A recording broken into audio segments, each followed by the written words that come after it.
हाल ही में नेपाल सरकार ने 100 रुपये के नए नोट की छपाई की घोषणा की है और जिसमें लिपू लेक, लिम्पियाधुरा और कालापानी क्षेत्रों को देश के मानचित्र में दिखाया जाएगा। और नेपाल ने के इस तरह के कार्य को भारत पहले ही कृत्रिम विस्तार और असमर्थनीय करार दे चुका है। भारत ने नेपाल के निर्णय पर सख्त प्रतिक्रिया व्यक्त की है और भारत के विदेश मंत्री ने कहा कि इससे स्थिति या फिर वास्तविकता में कोई बदलाव नहीं आएगा। भारत और हमारा जो पड़ोसी नेपाल है ना, उसमें भी आप देखें सीमा विवाद बना हुआ है। यहाँ पर लोगों को यहाँ देखने को मिलेगा काला पानी, लिपू लेक और लिम्पिया धूरा। ये आप देख लीजिए, हमारा प्यारा भारत है, इसमें आप देखेंगे तो ये आपको नेपाल देखने को मिलेगा। उत्तराखंड हो गया, उत्तर प्रदेश हो गया, बिहार, सिक्किम और पश्चिम बंगाल, हमारे 5 राज्यों की सीमा लगती है किससे? नेपाल से। और अगर हम लोग भारत और नेपाल के बीच किन क्षेत्रों को लेकर सीमा विवाद है, इन्हें देख लीजिए। तो वर्तमान में भारत नेपाल के मध्य कालापानी, लिम्पियाधुरा और लिपू लेक, त्रि जंक्शन और सुस्ता क्षेत्र पश्चिमी चंपारण जिला बिहार को लेकर सीमा विवाद बना हुआ है। कालापानी, लिम्पियाधुरा और लिपू लेक त्रि जंक्शन कालापानी क्षेत्र यह नेपाल के उत्तर पश्चिम भाग में स्थित 35 वर्ग किलोमीटर का क्षेत्र है, जो उस त्रि जंक्शन के पास है जहां भारत, नेपाल और चीन की सीमाएं मिलती हैं। और कालापानी एक घाटी है जो उत्तराखंड के पिथौरागढ़ जिले के एक हिस्से के रूप में भारत द्वारा प्रशासित है। यह कैलाश मानसरोवर मार्ग पर देखने को मिलेगा। कालापानी 20,000 फीट से अधिक की ऊंचाई पर स्थित है और उस क्षेत्र के लिए एक निगरानी चौकी के रूप में कार्य करता है। कालापानी क्षेत्र में भारत और नेपाल की भी सीमा निर्धारण काली नदी द्वारा होता है। नेपाल साम्राज्य और ब्रिटिश भारत एंग्लो नेपाली युद्ध के बाद 1816 में सोगोली की संधि पर हस्ताक्षर किए गए थे और संधि में काली नदी यानी कि महाकाली नदी को नेपाल की पश्चिम सीमा निर्धारित किया गया और संधि द्वारा काली नदी के पूर्व की भूमि नेपाल के नियंत्रण में आ गई थी, और जबकि नदी के पश्चिम का क्षेत्र ब्रिटिश भारत यानी कि वर्तमान भारत का हिस्सा बन गया।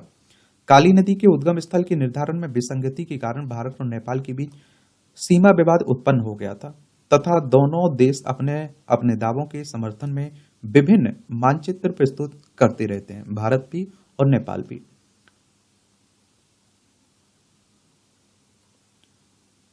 और कालापानी क्षेत्र पर भारत और नेपाल के दावे की बात होती रहती है, तो नेपाल का रुख क्या है? नेपाल क्या कहता है?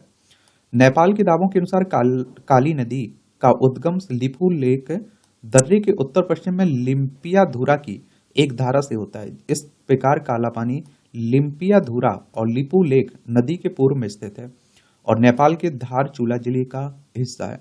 वर्ष 1962 में के भारत चीन युद्ध के बाद राजा महेंद्र ने कालापानी का क्षेत्र भारत को देने का प्रस्ताव रखा था, जो चीन से और खतरे को देखते हुए भारत की सुरक्षा में मदद करना चाहते थे। और भारत इस पर क्या कहता है? भारत का रुख क्या है? तो भारत का दावा है कि काली नदी का उद्गम लिपू लेक दर्रे के काफी नीचे स्थित झरनों से होता है और जिससे कालापानी क्षेत्र प्रभावी रूप से भारत का नियंत्रण में आ जाता है। सोगोली की संधि इन धाराओं के उत्तर में स्थित क्षेत्रों का सीमांकन नहीं करती है। 19वीं सदी के प्रशासनिक और राजस्व अभिलेखों से भी पता चलता है कि कालापानी भारत का क्षेत्र था, उत्तराखंड के पिथौरागढ़ जिले का भाग माना जाता था। इस सुस्ता क्षेत्र की बात करें अगर हम लोग, तो सोगोली की संधि ने गंडक नदी को भारत और नेपाल के बीच अंतर्राष्ट्रीय सीमा के रूप में परिभाषित किया। नदी का दक्षिणी तट नेपाल के नियंत्रण में था, जबकि बायां तट भारत के नियंत्रण में था। संधि पर हस्ताक्षर किए जाने के समय सुस्ता गांव दाएं तट पर था और यह नेपाल का भाग था। हालांकि विगत कुछ वर्षों में गंडक नदी के अपवाह मार्ग में परिवर्तन के परिणाम स्वरूप सुस्ता क्षेत्र बाएं तट पर चला गया और अब यह भारत के नियंत्रण में है। कहां है? भारत के नियंत्रण में देखने को मिलेगा। और दोनों देश अपने दावों को समर्थन में सोगोली संधि के ऐतिहासिक दस्तावेज और स्पष्टीकरण प्रस्तुत करते हैं, लेकिन इस समस्या का समाधान अभी भी कठिन बना हुआ है और रचनात्मक वार्ता और साझा पृष्ठभूमि तैयार करने की आकांक्षा लंबे समय से चले आ रहे इस मुद्दे को सुलझाने तथा नेपाल व भारत के बीच मजबूत संबंधों को बढ़ावा देने की दृष्टि से महत्वपूर्ण हो सकती है।